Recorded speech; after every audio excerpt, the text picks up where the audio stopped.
Friends, good morning.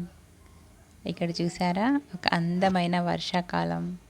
ఇది ఉదయమా, మధ్యాహ్నమా, సాయంత్రమా చెప్పడం కష్టం. ఎందుకంటే మబ్బులు కమ్ముకొని ఉన్నప్పుడు ఉదయం, మధ్యాహ్నం, సాయంత్రం ఎప్పుడు చూసినా ఇలాగే ఉంటుంది కదా, మసగగా.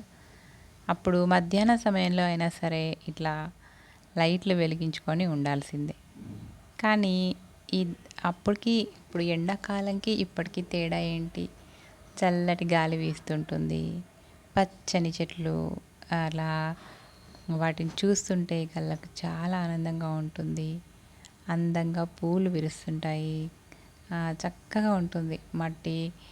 మెత్తని మట్టి పైన మనం నడుస్తూ ఉంటే ఆ మట్టి వాసన మనల్ని పలకరిస్తుంది. రకరకాల చెట్లు ఇప్పటి వరకు భూమిలో దాక్కున్న ప్రతి విత్తనం తన అద్భుతమైన రూపాన్ని సంతరించుకొని మనల్ని పలకరిస్తుంది. వర్షాకాలం చాలా అందమైంది. అంతేకాదు, వర్షాకాలంలో మన ముఖ్యమైన పనులన్నీ మొదలవుతాయి.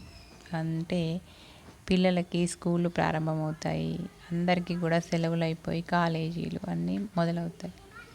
ఇప్పుడే మనకి పూజలు, వ్రతాలు, ఇంటిని చక్కదిద్దుకోవడాలు, శుభకార్యాలు అన్నీ జరుగుతుంటాయి కదా.